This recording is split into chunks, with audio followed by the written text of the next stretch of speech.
ये 32 सेवा अपराध हैं, इनसे बचना चाहिए। पहला है सवारी पे चढ़ करके भगवान के दर्शन करने जाना। अगर आप जा भी रहे हैं तो कम से कम 100 कदम पैदल चलें, इतनी दूर वाहन खड़ा कर दो और नंगे पैर वहां से जा। खड़ाऊं या पादुका पहनकर भगवान के मंदिर में दर्शन के लिए जाना यह अपराध है। हमें तो यही प्रार्थना करनी है कि सीढ़ियों के नीचे तो उतार दो जूता चप्पल। कुछ लोग तो ऐसे हैं कि टोके ना तो जूता चप्पल पहन के ही दर्शन कर ले, इतने सुकुमार तत्व हैं। कई ऐसे भगवान के मंदिर में सवारी में चढ़ करके जाना या खड़ाऊं पादुका पहन करके जाना, यह निषेध है, यह अपराध है। दूसरा, रथ यात्रा, जन्माष्टमी, राधाष्टमी,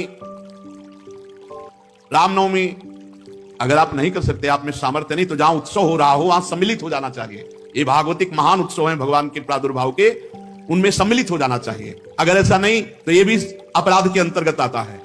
तीसरा, भगवान के श्री विग्रह के दर्शन हुए पर आपने प्रणाम नहीं किया। जैसे जहां हो इतना जरूर करो, चाहे जिस भगवान के हो, इसमें अनन्यता नहीं है। जैसे परिक्रमा लगाते थे, हनुमान जी की आरती हो रही, जय राधा वल्लभ लाल, एक मिनट रुके, उनकी आरती हो रही, महाभागवत है, सब संतों को प्रणाम करते हो, हनुमान जी को प्रणाम नहीं करोगे? हनुमान जी महाभागवत, उनको प्रणाम करने में तुम्हारी निष्ठा बदल जाएगी क्या? जय राधा वल्लभ लाल की आरती हो रही, उसी में दर्शन मेरे प्रभु इस रूप में विराजमान। तो जो भी देवालय, जो भी मंदिर अगर हमारी दृष्टि में गए तो ऐसे प्रणाम, उनसे बढ़कर थोड़ी हो। सब में हमारे प्रभु सर्वान वस्तुतया निरीक्ष परम स्वाराध्य बुद्धिर्मम। प्रभु के श्री मूर्ति के दर्शन करके प्रणाम न करना या झूठे मुंह अपवित्र अवस्था में प्रभु के दर्शन करने जाना। पवित्रता अगर नहीं रहेगी ना तो बुद्धि भ्रष्ट होती रहेगी, पक्का समझ लो। पवित्रता की बहुत जरूरत है। आजकल प्राय पवित्रता का ज्ञान नहीं रखते हैं। अशुचि अवस्था में दर्शन करना। अगला, एक हाथ से प्रणाम करना भगवान को। जैसे श्री विग्रह भगवान का है, भगवान और संतों गुरुजनों के सामने तो ऐसे, हमको तो ऐसे ऐसे ठीक है। ये राजकीय विभाग में चलता है, भगवत विभाग में ऐसे चलता है। कर जोड़ करके भगवान को, गुरुदेव को, संतों को ऐसे हाथ जोड़कर, एक हाथ से भगवान को ऐसे नहीं किया जाता, प्रभु को ऐसे नहीं किया जाता। प्रभु के श्री विग्रह के सामने एक हाथ से प्रणाम करना या गुरु जी को, इतने सत्संग नहीं ना तो प्राय आजकल के बच्चे प्रियता में दाहिने हाथ में मोबाइल होता है, बाएं हाथ से ऐसे करते हैं। रोज हमें होता है, हमें रोज होता है। और बाएं हाथ से जानते हो किसको किया जाता है? शत्रु को। जब किसी राजा के हाथ संधि कराने या गुप्तचर या दूत ऐसे, तो अब उस राजा को तो करना ही पड़ेगा, तो बाएं हाथ से करता था। तो वो समझ जाते थे शत्रु पक्ष का है, और वो वीर इतना कि गर्दन उतरा सकता है लेकिन दाहिने हाथ से सलूट नहीं कर सकता, क्योंकि शत्रु पक्ष का है तो बाएं हाथ से करेगा। एक हाथ से प्रणाम करना या बाएं हाथ से प्रणाम करना। आप सत्संग नहीं तो बेचारे नहीं जानते हैं।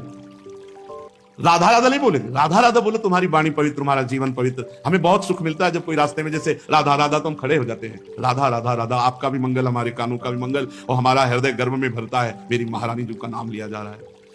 परिक्रमा करते समय प्रभु के श्री विग्रह के सामने आकर के ना रुक करके प्रणाम करना और ऐसे घूमते रहना, यह भी अपराध है। परिक्रमा तो एक परिक्रमा की, सामने आए प्रणाम किया, फिर दूसरी की, फिर सामने आए प्रणाम किया। 4 परिक्रमा अपने प्रभु की होती है, हरिप्रियाजू की 4 परिक्रमा। और प्रभु के श्री विग्रह के सामने पैर पसार करके बैठना है। प्राय जिनको सत्संग नहीं मिला वैसा, राधा वल्लभ जी में जैसे वो बारंडा है ना सामने, चौका से ऐसे बैठ के पैर ऐसे, अपराध है। प्रभु के सामने पैर लंबे करके या ऐसे पैर घुटनों में बांध करके बैठना। प्रभु के श्री विग्रह के सामने दोनों घुटनों को ऊंचा करके उनको हाथ से लपेट करके, प्रभु के श्री विग्रह के सामने ऐसे ऐसे नहीं, या तो हाथ जोड़े खड़े रहो या ऐसे हाथ नीचे कर लो। मतलब एक सौम्य मुद्रा होनी चाहिए। यदि वहां खड़े हो वैसे उचित तो यह कि जितनी देर खड़े रहो हाथ जोड़े खड़े रहो प्रभु के सामने। पर जिनको सत्संग नहीं मिला, जिनको ज्ञान नहीं, तो प्राय ऐसे खड़े होते प्रभु के सामने। और प्रभु के सामने बैठ करके सोना, यह अपराध है, इसमें पाप लगता है, मलिनता हो। जैसे सत्संग में सोना, प्रभु के सामने बैठे हुए सोना या स्वाध्याय करते हुए, भगवान के श्री विग्रह के सामने पाना। जैसे चरणामृत मिले तो साइड में हो गए, प्रसाद मिले तो साइड में हो गए, ऐसे नहीं वहीं सामने ही, प्रभु के सामने नहीं। भगवान के श्री विग्रह के सामने झूठ बोलना, बात ही मत करो, मंदिर में बात मत करो, गलती हो जाएगी। कुछ भी अगर जरा भी झूठ निकला तो वज्र की लीक हो जाएगा, भोगना पड़ेगा। मौन रहो। जब कोई कहे हमें बात करनी, गेट के बाहर मिलो मंदिर के। अगर थोड़ी चूक खूबी हो जाएगी तो फिर दर्शन कर लेंगे आके, और इन्हीं के सामने झूठ बोल गए तो फिर क्या होगा? श्री भगवान के सामने जोर से बुलाना किसी को बिल्कुल नहीं। अगर वहां है तो बहुत सावधानी से बात की जाती है, धीरे से बात की जाती है, वो भी प्रभु संबंधी बात की जाती है। भगवान के श्री विग्रह के सामने आपस में कुशल मंगल पूछ रहा है, और कैसे हो? प्रभु सामने वहां पूछ रहे और कैसे हो? अपराध बन रहा है। उनसे पूछो कैसे हो, उनसे बात करो, प्रभु से, प्रभु के पास आए, सही पूछो। बिल्कुल नहीं, सीधे गए, बस आंख में आंख मिलाई, जितनी देर टिके बस आंख बंद की, फिर आंख में आंख मिलाई, नख सिख लो अंग माधुरी, उसका पान करो, चुपचाप बाहर निकल जाओ। दर्शन की एक पद्धति है, एक टाक एकदम देख रहे हैं, लेकिन देखना बाहरी लोग दर्शन नहीं करते, नहीं इधर उधर, वहां प्रभु में नहीं टिकेंगे, नेत्र प्रभु में नहीं टिकेंगे, वो इधर उधर दौड़ भाग करके निकल जाएंगे। आपस में कुशल मंगल बातचीत ये सब नहीं। और प्रभु के श्री विग्रह के सामने किसी को उपदेश करना, किसी को डांटना, किसी को दंड देना, ये सब अपराध के अंतर्गत आता है। प्रभु के श्री विग्रह के सामने किसी को पीड़ा देना, मारपीट करना, कदापि नहीं, बहुत बड़े बड़े अपराधों में। और प्रभु के श्री विग्रह के सामने किसी को आशीर्वाद देना, नहीं, ये भी नहीं। सामने विराजमान है, उन्हीं के आशीर्वाद से सबका आशीर्वाद है। ऐसा नहीं कोई प्रणाम कर रहा है माथे पे हाथ धर, ये सब व्यवहार नहीं। वहां प्रणाम कर, जो प्रणाम करे तुरंत पीठ कर लेनी चाहिए उसकी तरफ, वो प्रणाम उन्हीं को जाए। तो कभी ऐसा प्रणाम न, एकमात्र गुरुदेव। प्रभु के श्री विग्रह के सामने किसी पर अनुग्रह करना यह अपराध है। श्री विग्रह के सामने किसी को साप देना, कठोर वचन बोलना, निष्ठुर वचन बोलना, और प्रभु के श्री विग्रह के सामने कंबल ओढ़ कर जाना, प्रभु के श्री विग्रह के सामने किसी की निंदा करना, प्रभु के श्री विग्रह के सामने किसी की स्तुति प्रणाम बिल्कुल नहीं करना, प्रभु के श्री विग्रह के सामने अश्लील भाषण बोलना, प्रभु के श्री विग्रह के सामने अधोवायु त्यागना। अच्छा, प्रभु को सामर्थ्य रहते हुए गौड़ उपचार के द्वारा भोग लगाना, जैसे अपने तो हलवा और चाय चल रही सुबह, और ठाकुर जी के लिए चिरौरी रखवा दिए, बहुत ही है, काफी लपटी भाई उसमें प्लास्टिक में, एक कटोरी में भर के रख दी, पानी रख दी, जमाने की हुई रखी, और अपना रोज सुबह शाम दोपहर सब नए नए पदार्थ पा रहे हैं। अपराध लगता है। ये मनोरंजन के लिए श्री विग्रह खरीद के मत ले जाना कोई। श्री विग्रह जाने का मतलब है पूरे के पूरे प्रभु आए हैं, सुबह से लेकर शाम तक उनको खवाओ पियाओ, स्नान श्रृंगार सब, ना हो हिम्मत तो छवि खरीद ले, उनके दर्शन करो। श्री विग्रह मत ले जाओ। श्री विग्रह ले जाओ, चाहे गोपाल जी का, चाहे प्रिया प्रीतम जी का, उनकी सेवा करो ऐसे जैसे अपने बच्चे की जाती है। अपना बच्चा अगर नहीं पवाएंगे तो भूखा रहेगा, नहीं स्नान कराएंगे तो वैसे, नहीं सहन कराएंगे तो नहीं सहन करेंगे। बोले हम दर्शन के लिए छवि ले जाओ, श्री विग्रह मत ले जाओ। श्री विग्रह ले जाने का मतलब है कि अष्टयाम सेवा, कम से कम अष्टयाम सेवा में नहीं आप पहुंच पा रहे हैं, पूरी सेवाएं कर पा रहे, तो सुबह मंगला और श्रृंगार और भोग लगा दिया, जाओ, फिर शाम क्या है तो आरती कर दी, फिर भोग लगाया, दूध पिलाया, सहन कराया, इतना तो होना ही चाहिए। अब आप तो खाते हैं अच्छे अच्छे पदार्थ, तो ठाकुर जी के आगे प्लास्टिक में लपटी हुई टॉफी रख दी या चिरौरी रख दी। आपकी सामर्थ्य है, सब अच्छे अच्छे कपड़े पोशाक सब पहना सकते हो, ऐसे ठाकुर जी को ऐसे नहीं। आपके पास सामर्थ्य के अनुसार ठाकुर, वैसे तो जी जान से प्यार करो, बहुत कृपाल ठाकुर है, बहुत कृपाल, आपसे बात करने लगेंगे, आपको मना करेंगे, ये नहीं खाना हमें, ये खाना है, ऐसे। अरे आप आसक्ति करके तो देखो, निहाल कर देंगे। और अभी आप यहां पवा, फिर वो आपको अपने यहां ले जाके पवाएंगे, और ऐसा पवाएंगे कि निहाल हो जाओगे। और प्रभु को भोग लगाए बिना कुछ भी खाना पीना ये ठीक नहीं, अपराध के अंतर्गत आता। वैष्णव होकर, दीक्षा लेकर, सत्संग सुनकर, ये बात जान करके यदि आप बिना भोग लगाए प्रभु को पाते हैं तो अपराध है। ऋतु में जो फल हो सबसे पहले अपने प्रभु को भोग लगाना चाहिए। इस बात में हमने अपने गुरुदेव भगवान को देखा, बड़ी प्रवीणता, चाहे वो सहतूत हो चाहे बेर हो, जो ऋतु का फल है श्री जी को जरूर पवाएंगे। और पवाने का पहला कि आप चख के देखेंगे, बेर या जो भी पहला चख के देखेंगे, अगर अनुकूल है तो हाथ धोया, आचमन किया, फिर श्री जी को दूसरे फल। नहीं तो ऐसे भोग नहीं लगाते, पहले जैसे कुछ भी बनेगा तो पहले स्वयं चखेंगे फिर भोग लगाएंगे। और ये बाहर नहीं चलेगा, बाहर तो कहते झूठा कर दिया प्रभु को क्या पाओगे, लेकिन अपने यहाँ अपने भाव हैं, भावोत्सवेन भजताम रस कामधेनु। और किसी फल आदि का अच्छा भाग अपने लिए रख दिया और जो स्वाद रही थे वो प्रभु के लिए भोग लगाने के लिए, ऐसा ना करें। और प्रभु के श्री विग्रह के सामने पीठ देकर खड़े होना या पीठ देकर बैठना, जैसे पीछे प्रभु ऐसे बैठना नहीं, इससे अपराध लगता है। गुरुदेव की अभ्यर्थना ना करना, गुरुदेव से कुशल प्रश्न ना करना, गुरुदेव की स्तुति ना करना, यह अपराध है। अपने मुख से अपनी प्रशंसा करना यह अपराध है। किसी भी देवता की निंदा करना यह अपराध है। भगवत मार्ग में अपने आराध्य देव के सिवा अन्य कोई आश्रय, अन्य कोई बल, अन्य कोई आशा, ये सब कलंक के समान है। यदि हम अन्य आस भरोस अवलंबन छोड़ पाए तो हमें कुछ नहीं करना भगवत प्राप्ति के लिए। सच्ची मानिए, ये अन्य जो स्वीकृति है यही हमको तो भगवत विमुख की है।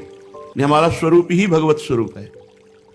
ये पांच भौतिक हमारा स्वरूप थोड़ी है, ये अंतःकरण हमारा स्वरूप थोड़ी है, ये स्वभाव हमारा नहीं है, ये प्रकृति का है। यही अन्य आश्रय हमें भय प्रदान करता है। जब तक भय है तब तक न शुद्ध भक्ति है और न शुद्ध ज्ञान है। ज्ञान हो जाने पर एक ब्रह्म के सिवा कुछ है नहीं तो किससे भय? भक्ति हो जाने पर अपने प्रभु के सिवा कोई है नहीं तो किससे भय? प्रहलाद जी ने नरसिंह भगवान से किंचन मात्र भी कोई भय नहीं माना, सब भयभीत थे, पर प्रहलाद जी नहीं। अपने प्रीतम से क्या भय, चाहे वो सौम्य रूप में हो या घोर रूप में हो या भयावह रूप में हो, है तो मेरे प्रीतम, फिर भय कैसा? तो हमें जो भय, शोक, चिंता, अपने कल्याण की फिक्र, इसका मतलब है अभी भागवतिक बल जागृत नहीं हुआ। अन्य कोई बल है, अन्य कोई आश्रय है, अन्य में ये शरीर भी है, अन्य में शरीर की क्रियाएं भी हैं, अन्य में अंतःकरण है, अंतःकरण के संकल्प, निश्चय, चिंतन, स्वीकृति आदि, अन्य में स्वभाव भी है। ये मेरा नहीं है, मेरे तो सिर्फ प्रभु हैं और जो मेरा स्वरूप है वो प्रभुमय ही है। ये बात समझ में आ जाए तो बिल्कुल विश्राम है, अभी विश्राम है। भगवत प्राप्ति के लिए जो क्रियाओं का आदेश दिया गया है शास्त्रों में, वो निष्क्रिय आप हैं ये अनुभव करने के लिए, ना कि क्रियाओं से भगवत प्राप्ति होती। आपका स्वरूप निष्क्रिय है, आप निरंजन है, माया रहित है, यही अनुभव कराने के लिए सत्क्रियाएं की जाती हैं, क्योंकि सत्क्रिया निर्मलता प्रदान करती है। जहां अंतःकरण निर्मल हुआ, शांत हुआ, वहीं अपने स्वरूप का अनुभव होने लगता है। इसलिए अन्य बल तो छोड़ दीजिए, बस ये समझना है अन्य बल का मतलब किसी व्यक्ति, वस्तु, स्थान का नहीं, शरीर का भी नहीं, अपनी क्रियाओं का भी नहीं, अपनी सोच का भी नहीं। ये बात अगर समझ में आ रही हो तो बहुत शुद्ध शरणागति अभी हो जाए। हमारी क्रियाओं का क्या बल? कभी सत्क्रिया होती, कभी असत क्रिया। हमारे अंतःकरण की सोच का क्या बल? कभी सत सोच होती, कभी असत। हमारे स्वभाव का क्या? कभी सौम्य, कभी क्रूर, कभी उदारता, कभी कंजूसता। इसका क्या? हमें अपने प्रियाजू के स्वभाव, प्रियाजू के प्रभाव, प्रियाजू का बल, प्रियाजू का आश्रय, बस। फिर देख लो आप कैसा आनंद आता है। अभी ऊपर हम साधुकों से कह रहे थे, प्रभु दिमाग को पकड़ लेते हैं, प्रभु अंतःकरण पर अधिकार कर लेते हैं, अपना अस्तित्व ही खत्म। कैसा अनुभव आनंद का होता होगा जब अहम का पूर्ण विसर्जन भगवान के चरणों में हो गया, प्रिया प्रीतम के चरणों में हो गया। ये बात समझिए, भगवत प्राप्ति बहुत सहज, सरल, अनायास, बिना प्रयास के अनुभव में आने वाली वस्तु है। हमारे को लगता है बहुत प्रयास करके भगवत प्राप्ति कर लेंगे तो उसमें हमारा शारीरिक बल, बौद्धिक बल, क्रिया बल, इनकी पहुंच नहीं है परमात्मा तक। इनकी पहुंच, ये सब असत है। असत से की हुई क्रियाएं ये सत परमात्मा में प्रतिष्ठित नहीं कर सकती, तो इनसे उदासीन नहीं होना, ये करना है, पर बल प्रियाजू का। हमारा जितना भी मंगल होगा वो हमारे आराध्य देव से होगा। शरीर बिना क्रिया के नहीं रह सकता, इसलिए सत्क्रियाएं कर रहे हैं। इनका कोई हमें फल या इनकी कोई फलवृत्ति की आकांक्षा ऐसी नहीं है।